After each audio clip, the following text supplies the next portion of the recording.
আসসালামু আলাইকুম। সবাই কেমন আছেন? আশা করি সবাই ভালো আছেন। আজ আপনাদের জন্য নিয়ে এসেছি গল্পের দ্বিতীয় পর্ব। আশা করি গল্পটি আপনাদের ভালো লাগবে। তাহলে চলুন শুরু করা যাক। রানা বলে, কি বললে? আমার ভিডিও বানিয়ে আমাকেই দেখাতে? তার আগে তুমি দেখো আমি তোমার সাথে কি করি। এই বলে হঠাৎ আমাকে জড়িয়ে ধরে কিস করতে যায়। আমি বললাম, এ কি করছো? তোমার শাস্তি এখনো পূর্ণ হয়নি, তাই আমার থেকে দূরে থাকো। রানা বলে, তুমি আমার বউ, আমার অধিকার আছে তোমাকে ছোঁয়ার। আমি বললাম, যতক্ষণ পর্যন্ত না আমি অধিকার দিচ্ছি ততক্ষণ পর্যন্ত তুমি আমাকে ছুঁতে পারবে না। রানা বলে, যদি অধিকার না নিয়ে ছুঁই তাহলে কি হবে? আমি বললাম, তাহলে আমি রাগ করব, মনে কষ্ট পাবো। আর আমি মনে কষ্ট পেলে কি হবে তুমি জানো? রানা বলে, কি হবে? আর কিছুই হবে না। আমি বললাম, বইয়ের মনে কষ্ট দিলে কখনো তুমি বেহেশতে যেতে পারবে না। রানা বলে, তাই বুঝি? তার সাথে আরও একটা কথা আছে, সেটা নিশ্চয়ই জানো? আমি বললাম, কোনটা? রানা বলে, হাদিসে আছে, যেমন স্ত্রীকে কষ্ট দিলে স্বামী বেহেশতে যেতে পারে না, ঠিক তেমনি স্বামীকে কষ্ট দিলেও কিন্তু স্ত্রী বেহেশতে যেতে পারে না। এবার বলো বলো শুনি, এবার কি বলার আছে? আর আমাকে বোকা ভেবো না। ভালোই আমি লন্ডনে পড়াশোনা করেছি, কিন্তু একজন মুসলমান হয়ে হাদিসও কিছু জানি। আমি মনে মনে বলছি, এই রে, নিজের প্যাচে নিজেই পড়ে গেলাম। আমি বললাম, আমি কখন বললাম তুমি বোকা? রানা বলে, তুমি মুখে না বললেও আমাকে বোকা বানিয়ে দূরে রেখেছো। আমি কি বুঝি না? আমি বললাম, বারে, যে কিনা অন্য একটা মেয়ের সাথে প্রেম করে, অন্য একটা মেয়েকে ভালোবাসে, সে তো দূরে থাকবেই, তাই না? রানা বলে, আর কতবার বলবো? আমি কোনো মেয়েকে ভালোবাসি না, জাস্ট মজা করেছি রাতে তোমার সাথে। প্লিজ লক্ষ্মীটি, অভিমান করে থেকো না। তোমাকে নিয়ে কত স্বপ্ন দেখেছি, কত আশা। আমি বললাম, তাই তো, স্বপ্নের মাঝে আমাকে দেখে বালিশকে কিস করছো। এই বলে হেসে উঠলাম। রানা রাগ করে বলে, ঠিক আছে, তুমি থাকো তোমার অভিমান নিয়ে, আমি চললাম। আমি বললাম, যেখানেই যাও কোনো সমস্যা নেই, কিন্তু নাস্তা করে যেও। রানা বলে, তুমি করো নাস্তা, আমি না হয় আমার ভালোবাসার মানুষের কাছে গিয়ে নাস্তা করব। এইসব বলতে বলতে ওয়াশরুমে চলে গেল ফ্রেশ হতে। আমি মনে মনে ভাবছি, মজা করতে গিয়ে একটু বেশি করে ফেললাম না তো? এখন যদি নাস্তা না খেয়ে চলে যায় তাহলে কি হবে? আমি মনে মনে যেটা ভাবলাম সেটাই হলো। রানা রাগ করে বেরিয়ে চলে গেল, নাস্তা পর্যন্ত করেনি। এটা দেখে আমার খুব খারাপ লাগলো। এদিকে আমার শ্বশুর আমাকে জিজ্ঞেস করছে, রানা কোথায়? আমি বললাম, জানি না বাবা, কোথায় যেন বেরিয়ে গেছে। বাবা বলে, এই ছেলেটাকে নিয়ে আর পারলাম না। কোথায় বিয়ে করা বউয়ের সাথে গল্প করবে, তা না বন্ধুদের সাথে দেখা করতে বেরিয়ে গেল। তারপর আমাকে উদ্দেশ্য করে বলে, মা, এটা এখন তোমার নিজের বাড়ি, নিজের মতো করে চলবে। আমি তোমার শ্বশুর না, তোমার বাবা। তোমার যখন যেটা ভালো লাগে তুমি সেটাই চাইবে, কোনো সংকোচ করবে না, মনে থাকবে? আমি বললাম, জি। বাবা বলে, তুমিও বসো নাস্তা করতে। আসলে বাবা কথাগুলো নাস্তার টেবিলে বলছিল আমাকে, আমি ওনাকে নাস্তা বেড়ে দিচ্ছিলাম। শাশুড়ি না থাকায় সংসারের হাল আমাকেই ধরতে হলো তাড়াতাড়ি। আমি বললাম, বাবা আপনি খেয়ে নিন, রানা আসলে আমরা একসাথে খাবো। বাবা বলে, দেখলি তো মা, গাদাটা না খেয়ে চলে গেল, তার জন্য তুইও এবার না খেয়ে থাকবি। আমি বললাম, বাবা আপনি টেনশন করবেন না, ও ঠিক চলে আসবে। কোনো রকম বাবাকে শান্ত করলাম। এটা তো আর বলতে পারছি না যে আমার সাথে রাগ করে বেরিয়ে গেছে। রানা সে যে সকালবেলা বেরিয়ে গেল, আসার কোনো নামই নেই। সকাল থেকে ওয়েট করতে করতে দুপুর হয়ে গেল, আমিও সেই সকাল থেকে না খেয়ে আছি। লোকটার কি কোনো আক্কল জ্ঞান নেই? সামান্য কথা নিয়ে কেউ এত রাগ করে? স্বামী স্ত্রীর মাঝে তো অনেক দুষ্টুমি হয়, তাই বলে রাগ করে চলে গিয়ে আমাকে না খাইয়ে রাখবে? এসব ভাবছি রুমে বসে বসে। এমন সময় রানা রুমে প্রবেশ করে। আমি ঘড়ির দিকে তাকিয়ে দেখি কাটায় কাটায় 2টো বাজে। খুব রাগ হচ্ছিল, ইচ্ছে করছিল মুখে যা আসে তাই বলি, কিন্তু স্বামী বলে কথা। আর এমনিতেও হাদিসে পড়েছি, আবদুল্লাহ ইবনে আব্বাস থেকে বর্ণিত, রাসূল সাল্লাল্লাহু আলাইহি সাল্লাম বলেন, তোমরা শিক্ষা দাও এবং সহজ করো, কঠিন করো না। যখন তুমি রাগান্বিত হও তখন চুপ থাকো, যখন তুমি রাগান্বিত হও তখন চুপ থাকো, যখন তুমি রাগান্বিত হও তখন চুপ থাকো। মুসনাদে আহম্মদ, হাদিস 8786। আমি বসে মাটির দিকে তাকিয়ে আছি, নিজের রাগটা সম্বরণ করার চেষ্টা করছি। রানা রুমে প্রবেশ করতে করতে বলে, আসসালামু আলাইকুম। কি ব্যাপার, অমন করে বসে আছো কেন? দেরি করে আসার জন্য সরি। কি করব, গার্লফ্রেন্ড ছাড়তে চাইছে না, তাই আসতে দেরি হয়ে গেল। তুমি খেয়ে নিয়েছো? আমার খুব খিদে পেয়েছে। সত্যি বলতে আমি আর চুপ থাকতে পারছিলাম না। এমনিতে সকাল থেকে না খেয়ে আছি, তার উপর ও মজা করছে আমার সাথে। আমি বললাম,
যা সত্য তাই বললাম, মিথ্যে কেন বলবো?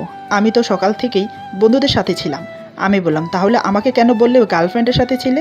রানা বলে তোমাকে রাগানোর জন্য। আমি বললাম আমাকে রাগাতে তোমার ভালো লাগে? রানা বলে ভালো লাগে না, বাট মজা লাগে। কি করব, সত্যি কথা বললে তুমি বিশ্বাস করতে চাও না, আর মিথ্যা কথা বললেই তুমি সেটা বিশ্বাস করে নাও। কাল রাত্রে সামান্য একটু মজার জন্য আমাকে পুরো রাত সোফাতে শুইয়েছ। স্বামী স্ত্রীর মাঝে কি দুষ্টুমি করা যায় না?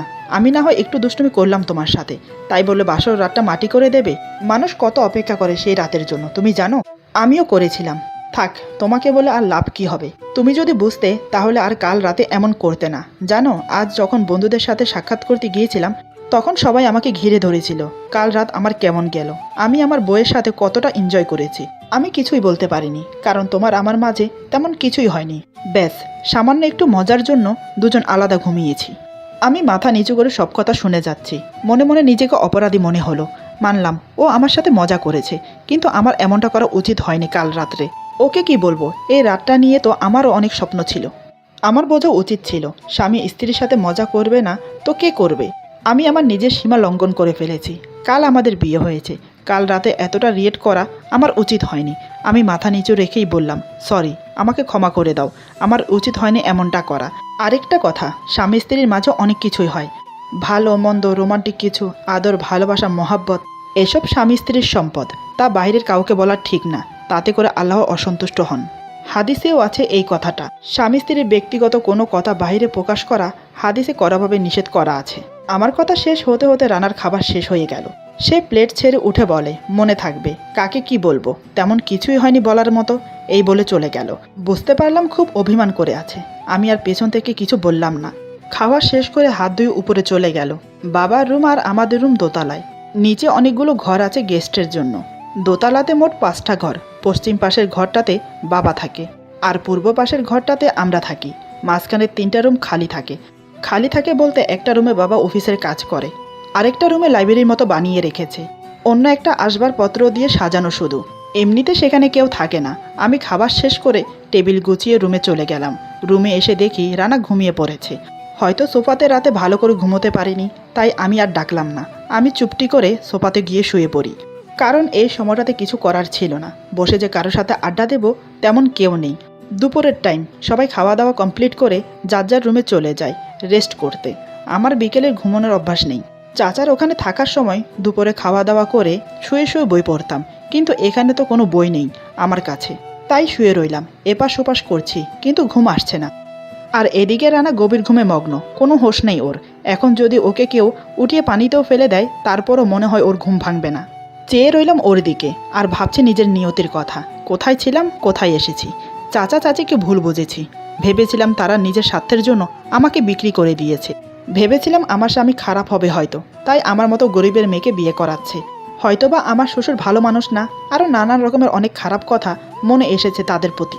সত্যি, একটা মানুষের বাইরের দিকটা দেখে আমরা বিচার করি, তাদের ভেতরেরটা দেখতে চাই না। কারো ব্যাপারে ভালো করে না জেনে বাজে মন্তব্য করে বসি। যেমন আমি ভুল করে নেগেটিভ ভেবেছি। এই বাড়িতে এসে আমার ধারণাটা ভুল প্রমাণিত হলো। আমার শ্বশুর, আমার স্বামী অন্তত ভালো মানুষ, সেটাই প্রমাণ পেলাম এই দুদিনে। রানা, সে অনেক ভালো।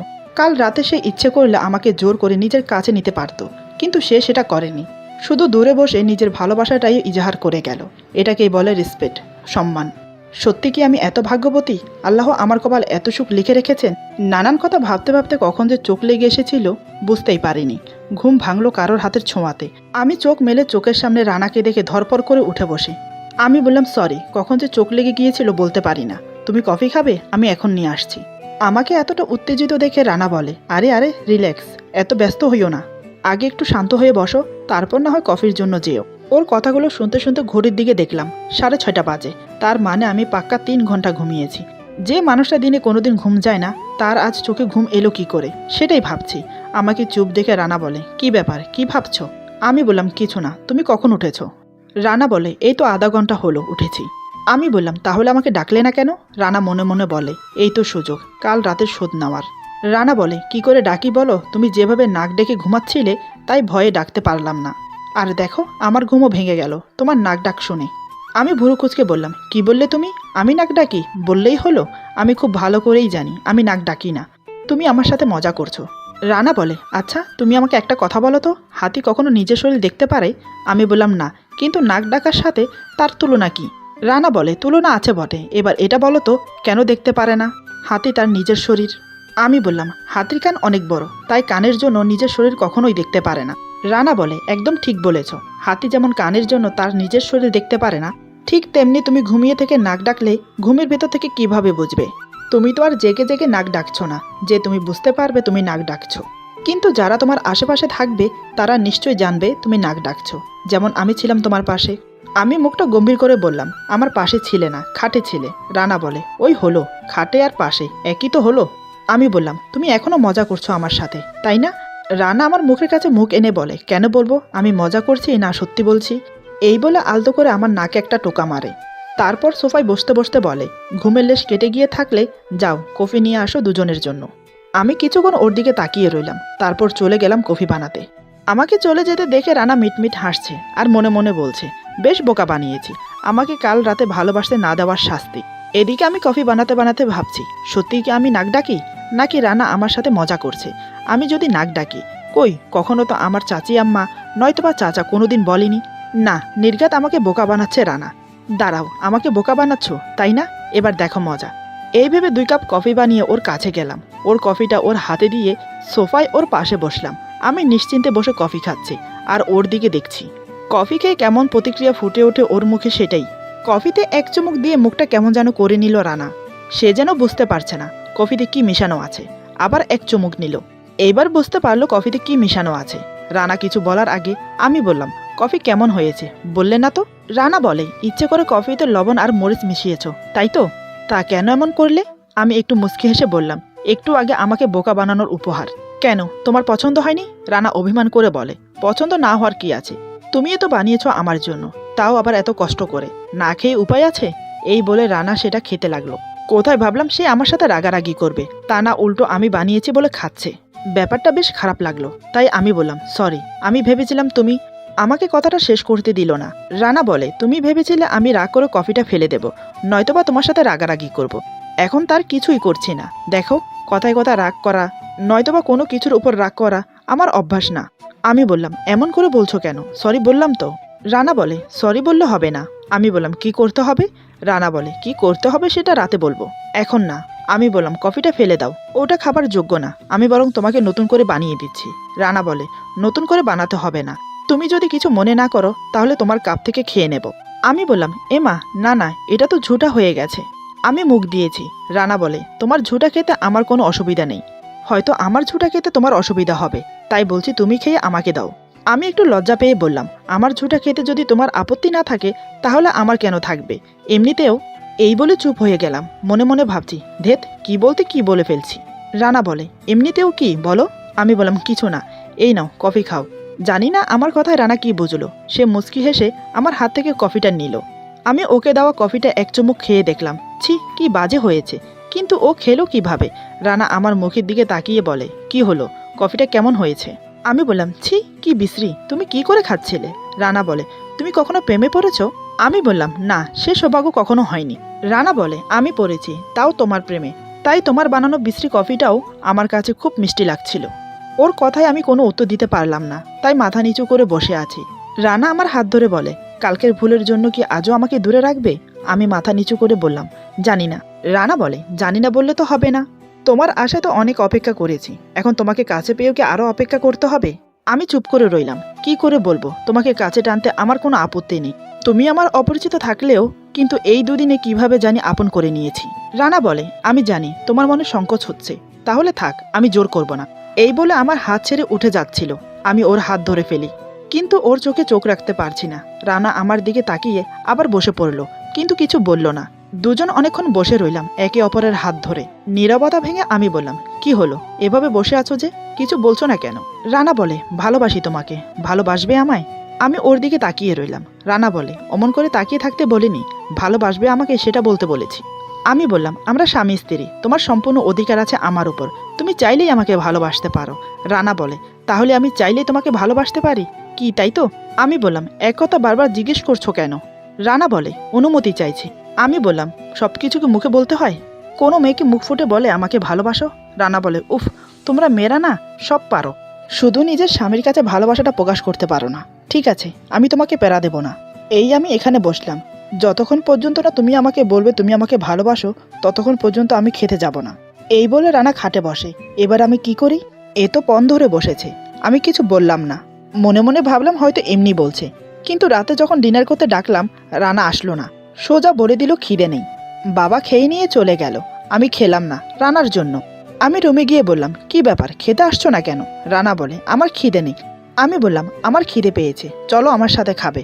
রানা বলে, তোমার খিদে পেয়েছে, তুমি যাও খেয়ে আসো, আমার খিদে নেই। আমি বললাম, আমার উপর রাগ করে খাচ্ছ না, আমি জানি। ঠিক আছে, তোমার নিচে যেতে হবে না, আমি খাবার নিয়ে রুমে আসছি। এই বলে প্লেটে করে ওর জন্য খাবার নিয়ে রুমে আসলাম, কিন্তু রানা কোনোভাবেই খাবে না। আমি ওর পাশে গিয়ে বসলাম, বুঝতে পারলাম আমাকে কিছু করতে হবে। আমি বললাম, আমিও তোমাকে ভালোবাসি। এই কথা শুনে রানা আমার দিকে তাকিয়ে থাকে।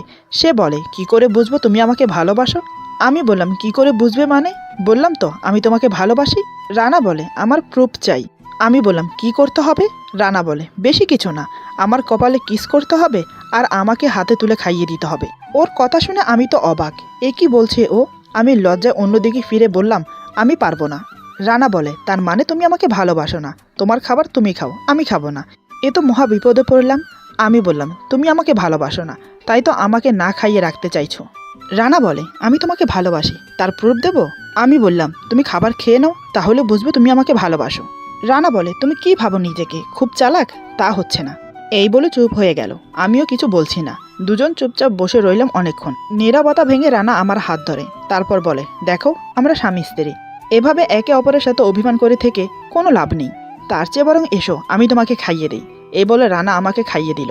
আমি আর না করতে পারলাম না, দুজন একসাথে এক প্লেটে খেয়ে নিলাম।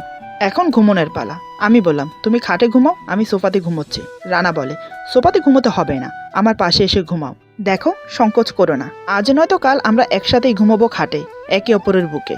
আমি বললাম, না। রানা বলে, সুন্দর করে বলছি, খাটে এসে ঘুমাও, তা না হলে কিন্তু জোর করে ঘুম পাড়াবো আমার পাশে। এই কথা শুনে আমি আর কিছু বললাম না, চুপচাপ ওর পাশে গিয়ে শুয়ে পড়লাম, তবে অন্যদিকে ফিরে। রানা বলে, এখন কি জোর করে আমার দিকে ফিরাতে হবে? ওর কথা শুনে ওর দিকে ফিরে শুলাম। বুকের কাছে হাত দুটো এনে গুটিসুটি মেরে শুয়ে আছি। রানা আমার হাত ধরলো। আমি একটু কেঁপে উঠলাম। রানা বলে, এভাবে শুয়ে আছো কেন? মনে হচ্ছে তোমার পাশে তোমার স্বামী না, ভূত শুয়ে আছে। দেখো, ভয় পাওয়ার কিছু নেই, কাছে আসো। আমি শক্ত হয়ে শুয়ে আছি, কিছু বলছি না, চোখ বন্ধ করে রেখেছি। আমার কাণ্ড দেখে রানা হাসছে। এবার সে যা করলো তা আমার কল্পনা অতীত। রানা আমাকে হঠাৎ করে হেঁচকা টান দিয়ে নিজের বুকে নিয়ে নিল। আমি তো অবাক, একে তো ঘরের লাইট বন্ধ, শুধু ডিম লাইটের আলোতে সামান্য সামান্য দেখা যাচ্ছে। আমি ওর বুকে পড়ে চুপটি করে রইলাম। রানা আমাকে শক্ত করে জড়িয়ে ধরে, তার মুখের গরম নিঃশ্বাস আমার ঘাড়ে পড়ছে। তাতে করে আমি আরো ব্যাকুল হয়ে উঠছি, আমার শরীর ঘেমে উঠছে। রানা আমার কানের কাছে ফিসফিস করে বলে, কি হলো, এভাবে ঘামছো কেন? আমি বললাম, কিছু না, এমনি। তুমি এমন করছো কেন? রানা বলে, কি করছি? এখনো তো কিছু করিনি, সবে তো বুকে জড়িয়ে নিলাম, এখন শুরু করব। আমি কাপা কাপা গলায় বললাম, কি শুরু করবে তুমি? রানা বলে, ভালোবাসার আদর। এই বলে আমার গায়ে গভীর একটা কিস বসিয়ে দিল, তাতে করে আমার সর্বশরীরে বিদ্যুৎ খেলে গেল। আমি ওর টি শার্ট খামচে ধরলাম। রানা আমার হাত ছাড়িয়ে দিয়ে বলে, এভাবে খামচে ধরতে হয় না, তুমি বরং আমাকে জড়িয়ে ধরো। এই বলে আমার দুই হাত দুই দিকে দিয়ে দিল। এখন আমাদের দুজনের শরীর মিশে একাকার হয়ে গেল। রানা পরম তৃপ্তিতে আমাকে কিস করে যাচ্ছে। ওর ছোঁয়ায় আমি আর থাকতে পারছি না, তাই আমি ওকে জড়িয়ে ধরলাম। দুজন দুজনকে ভালোবাসতে লাগলাম। কিছু কিছু ভালোবাসা এভাবেই পূর্ণ নেয়, একটু রাগ অভিমান, একটু ভালোবাসা, এই নিয়ে জীবন। আজকের গল্প এখানে সমাপ্ত। আশা করি গল্পটি আপনাদের ভালো লাগবে। যদি ভালো লাগে তাহলে লাইক, কমেন্ট এবং সাবস্ক্রাইব করে আমাদের পাশে থাকুন। সবাই ভালো থাকুন, সুস্থ থাকুন। আল্লাহ হাফেজ।